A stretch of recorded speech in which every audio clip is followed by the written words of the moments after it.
Somebody's in straight away. Hello.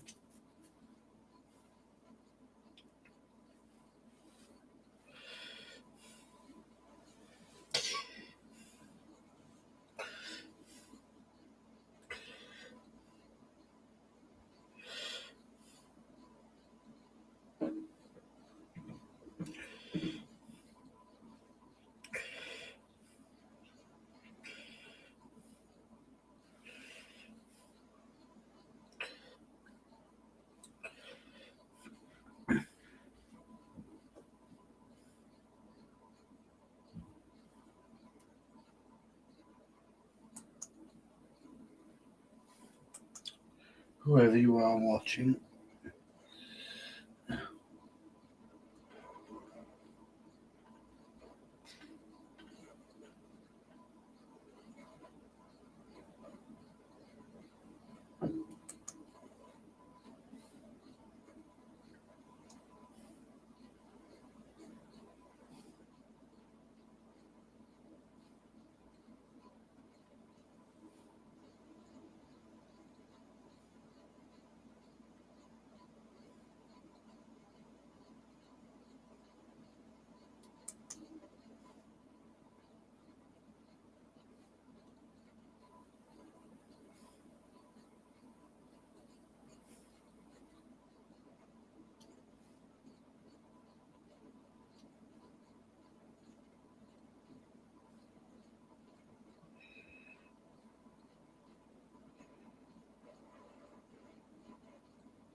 Still nobody's talking, so somebody's watching, but they're not talking.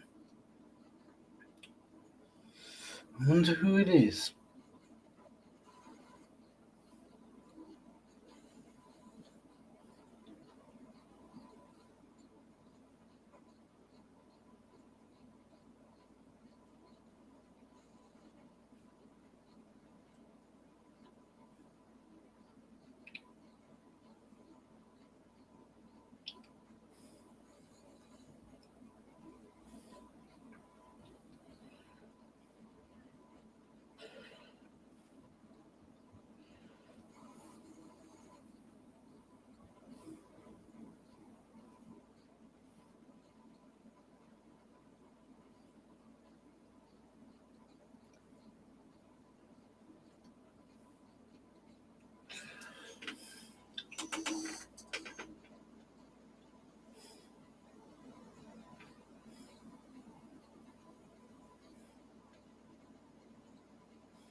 here to help you.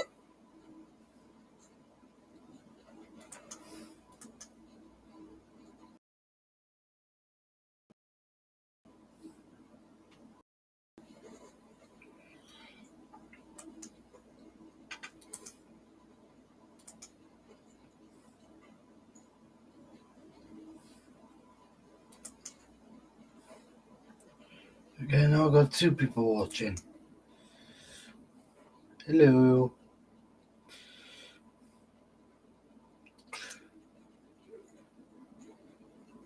Two watching, 2 thumbs up.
Four views so far.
Okay, according to Restream, there's still one person watching, but I don't know who they are because they haven't shown up in the chat, or they haven't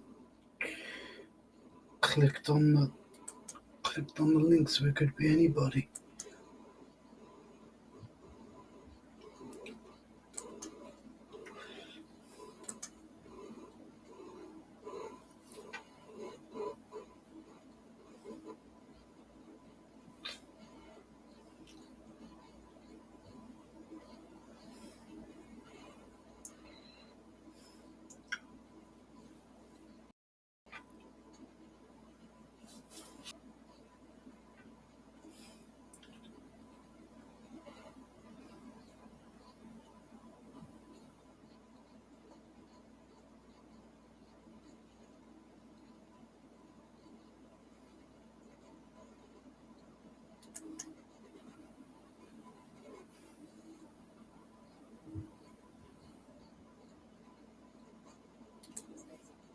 Hours. It's 20-year-old George Scoley who broke the previous record last week, and I'm thrilled to say that George is with me in the studio right now, along with some Rubik's cubes, which I'm going to get you to do in a minute, because I think your time per cube for solving is what, about 12? Well, exactly 12.46 seconds. Yeah, it's right at that attempt, it's 12.46. But obviously, that's like breaks included. Like during the attempt, whenever like I took a break, that the time just went on. How long does it actually take? I mean, on average, if you don't include the inspection time, that you don't when you're actually in an official competition, actually on average more like 7 seconds. Oh, okay. Well, we've got a timer, and we've got 2 cubes, so we're going to test you in a minute. Right, yeah, no worries. Why did you get into this? Yeah. So I mean, I started about 7 years ago now. I'm actually used to be into magic, magic tricks, stuff like that, and Rubik's Cube magic was becoming kind of the trend essentially during that time. So I thought, why not kind of get into it and start doing kind of Rubik's Cube magic tricks. But when I got it, I was just instantly hooked. I must say. How long did it take you to work out how to do it? And did you ever do the classic thing of pulling it apart, which I think everyone actually didn't. You did that and like pulling the stickers off. Obviously, everyone tried doing that. To be honest, I just kind of applied myself. I feel like in my generation, there's just it's all out there online. So I just kind of went on YouTube and just learned a bio tutorial. So anyone, I'm starting to scramble. Hello. I've got. Cheers. Hello, you're on the right here. Yeah. I'm gonna give you 3 pictures tomorrow, okay? Okay, can I have my charger back? Yeah, I'll go and grab it for you now. 2 of them for Nicola, and then I made a new one for you, okay? Okay. Yeah. I'll go grab the charger now. Hey, Charles, alright? I've got 3 watching now. Wow.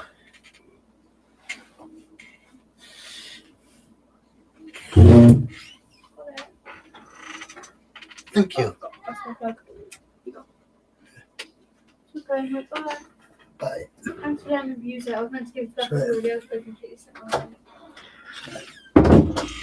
I'm alright. Charles, yourself?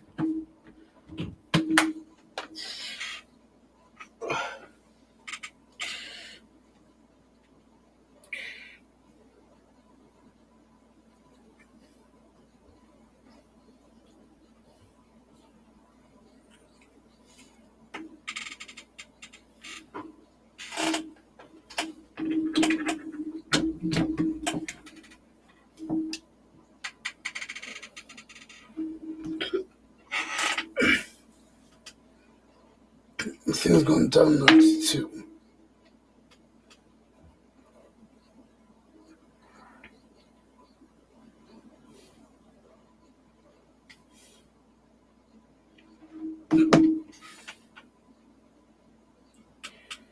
I'm okay, not feeling the best. What's up? Is it your ribs again?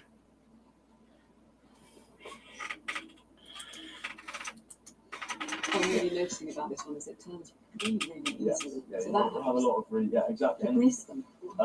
Yes, you get ones that are like pre-lubricated and they're like sent to you, or there's a lot that goes into like kind of setting them up, as they say, like tensioning them. That one actually, for example, has 48 miniature magnets inside it, so every turn has like this tactility that's kind of clicked. It's good, isn't it? Yeah, it turns very nicely. I'm worried I'm making it too easy though. I'm really trying to do as much as you can. I mean, chances are by now that scramble's never been seen by anyone ever. It's got 43 quintillion combinations. Oh wow. Okay, but then so you said that you go on YouTube, you see the different ways of trying to fix it. Yeah, you learn algorithms essentially. That's the way I learn it works. Yeah. So when you look at this then, what does your brain see in terms of the algorithm? So when you look at this then, what does your brain see in terms of the algorithm that's going to de-scramble that? Yeah, so of course I can't learn 43 quintillion things and apply them. Of course, I split it up into steps. About 4 steps is kind of the typical method that most speed cubers use. So I start by building kind of a cross. That's what it's called. That kind of forms the foundations of the cube. The cross, that's like. It's actually going to be along the middle. So okay. I see. Okay. Yeah, exactly like that. Yeah, exactly like that. And then that kind of forms the foundations. I plan that out, and then maybe like a couple more things in inspection. But from there, I kind of might be pausing a bit because I'll be like having to recognize when to use a certain algorithm, then use it for that specific case.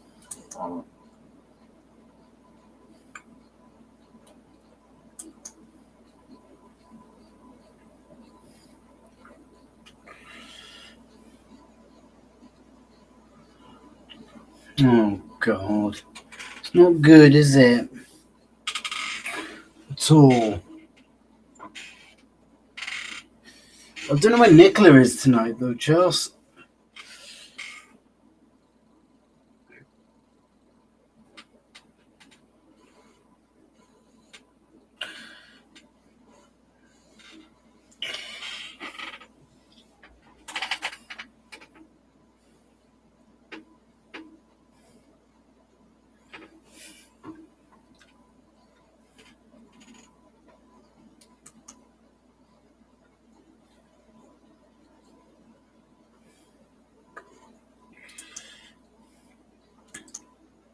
So, Yeah.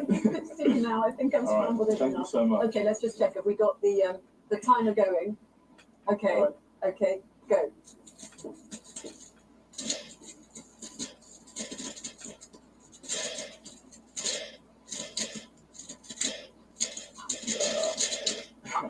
What?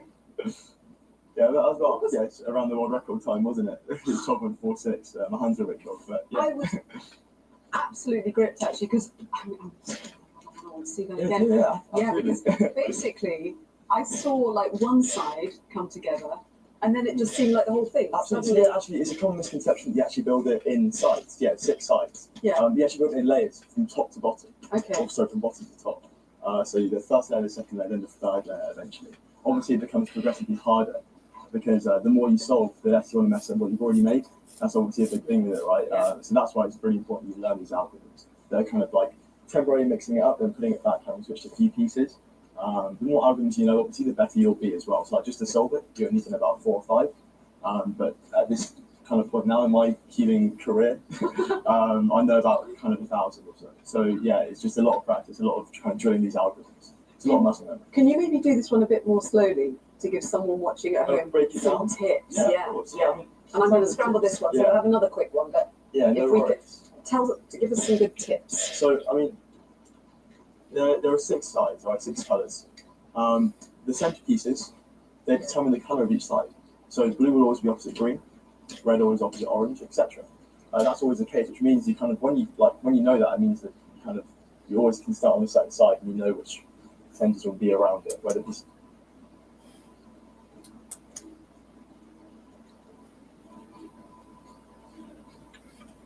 Okay, now as soon as one person watching.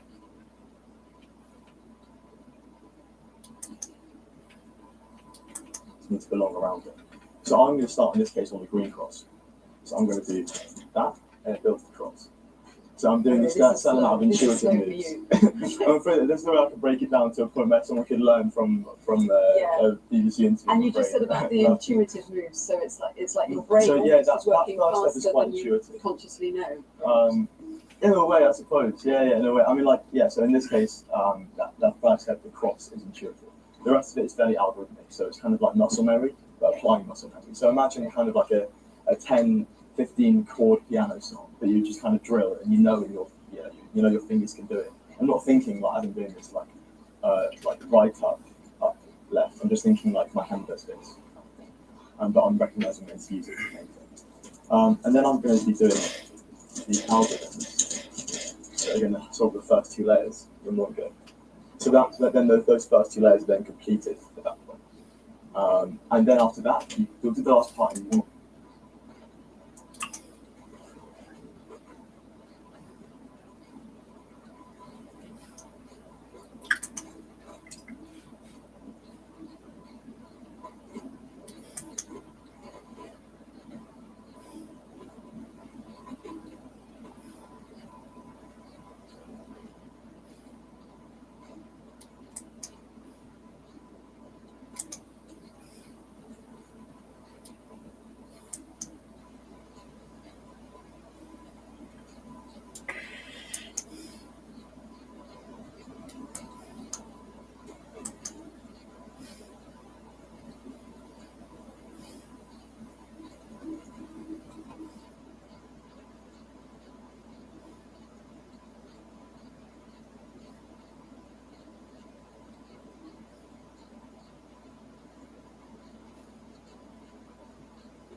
3 thumbs up.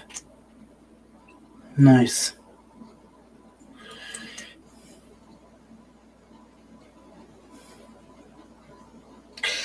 That's good.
Hey Taylor, alright? Long time no see.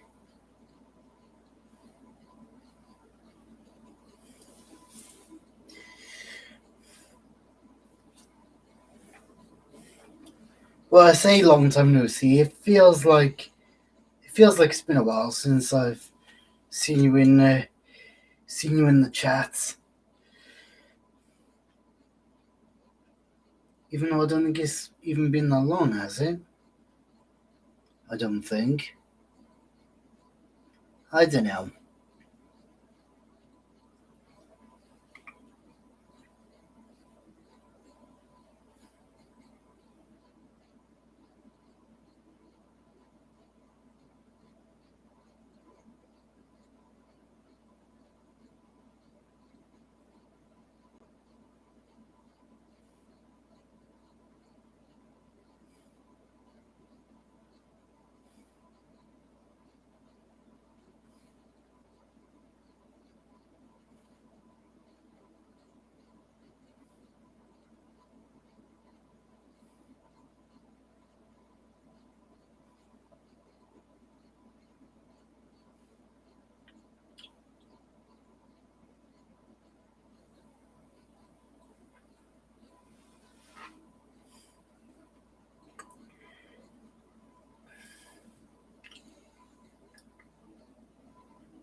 Have you been watching the stream the whole time, bro, or have you only just come in?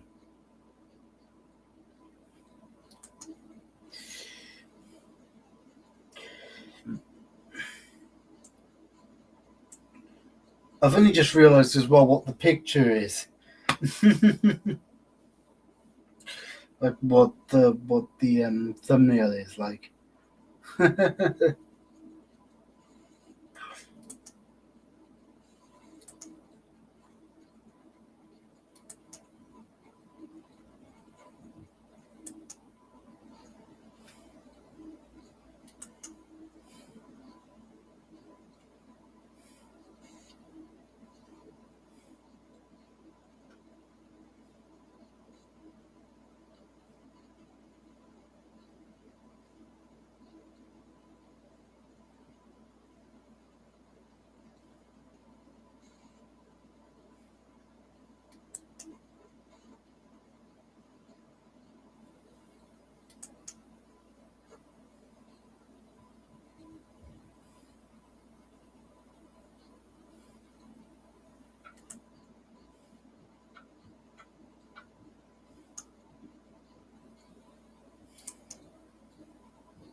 I'm good.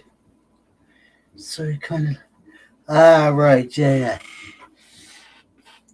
Yeah, I tend to do that as well with a lot of lives. Like I'll watch, but I won't like I won't talk like I'll just have it on in the background like sometimes I'll sit there and watch, but sometimes I'll just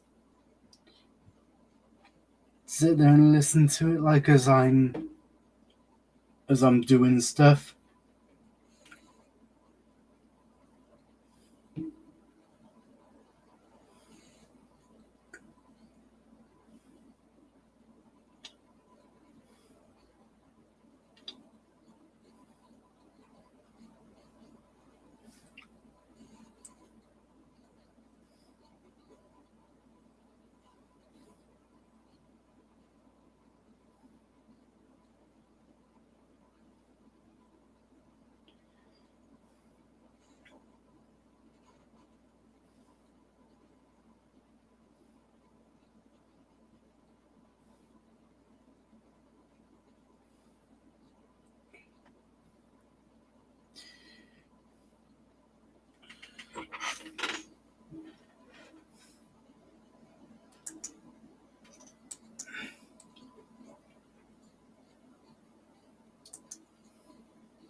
Folks, many emotions in people. It's a derogatory racial remark that has divided people for many years. And a Jefferson County high school teacher has now received the longest suspension on record for calling a student the N-word.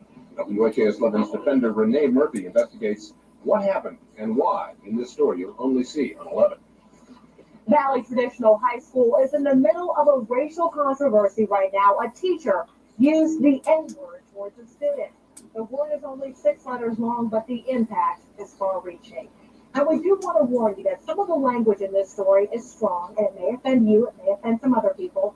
But since the story is not just about the N-word, it's also about the teacher's intent and definition of the word, we have decided to leave it in the story for you to decide. What did he say specifically to you? Sit down, nigga. Keyshawn Chambers is a freshman at Valley High School, a Boy Scout, a football player, a member of the ROTC, an honor roll student. He was hanging around his teacher's classroom door in December. The teacher told him to sit down, and the teacher said that Keyshawn used the N-word first. And I just kind of was stunned a second. Well, then get away from the door, nigga. And I repeated the same insult because that's sort of what I've been trained to do. The school district says that is not what they trained English teacher Paul Dawson to do. He tried to say I said it, and for some, and I didn't say it, and no one else in the class knows that I said it because I didn't. Documents from the school investigation show that several of the students interviewed from Valley did not hear Keyshawn say the N-word first. Dawson says that students use the slang version of the N-word at Valley High School all the time. He says Nigger is a racial slur, but says that students use Nigga as often as they say dude or hey man. And Dawson says as much as he does not like the word, he still use the slang version to feel more comfortable with Black students. Why is this word used so frequently? So I just don't understand it, and I'm trying to understand it. I need help. Yes, I use nigga. I've used it. I admit it. I put the H on it to emphasize it. Nigga.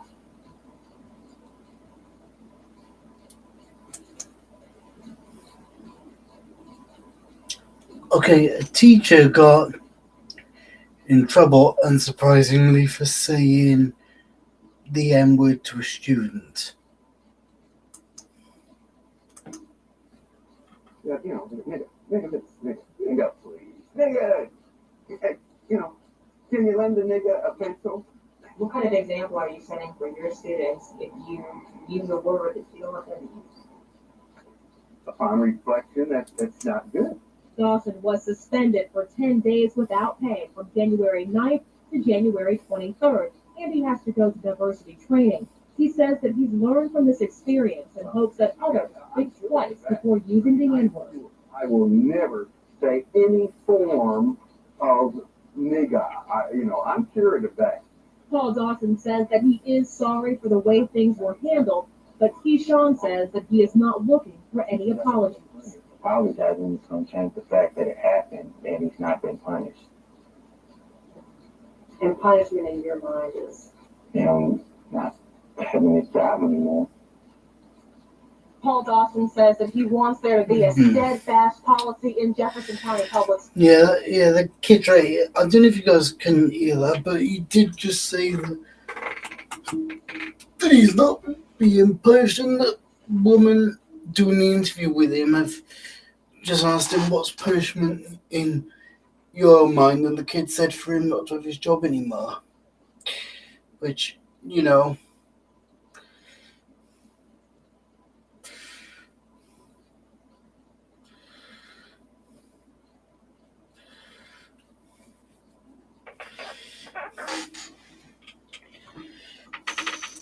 schools against people using the N-word right now. When it is brought up, it's dealt with on a case-by-case basis with the district.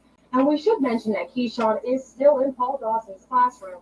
Dawson has been with the district for 20 years, and Keyshawn is still in that classroom because Dawson is an honors English teacher. There are very few honors English classes, so he is still with him. Well, now he was suspended for a while, but is he back teaching? He is back teaching now, and he still does have his job. But this is not the first time that Paul Dawson has been suspended from Jefferson County Public Schools. Coming up at 5:30, we'll tell you what happened before. We'll tell you about his plan to appeal the suspension and why the district says that he should keep his job.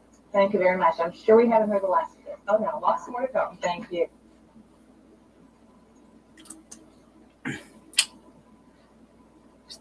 the annoying thing is now I don't think there's going to be any more.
Yeah, to be honest, I don't think that teacher should be allowed to keep his job, to be honest.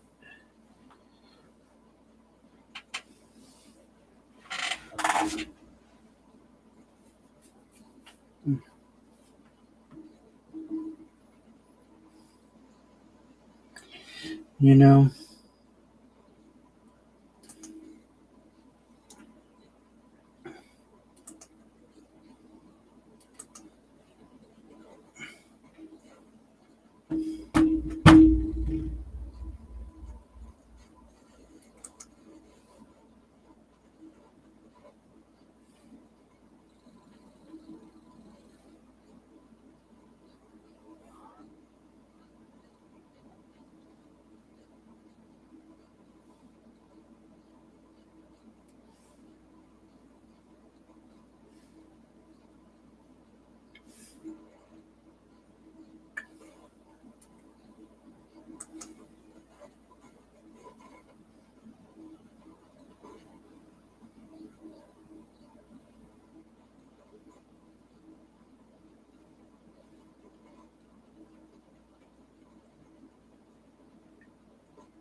Right.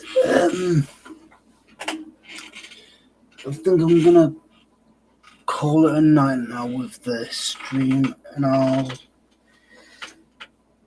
catch you all on the flip side.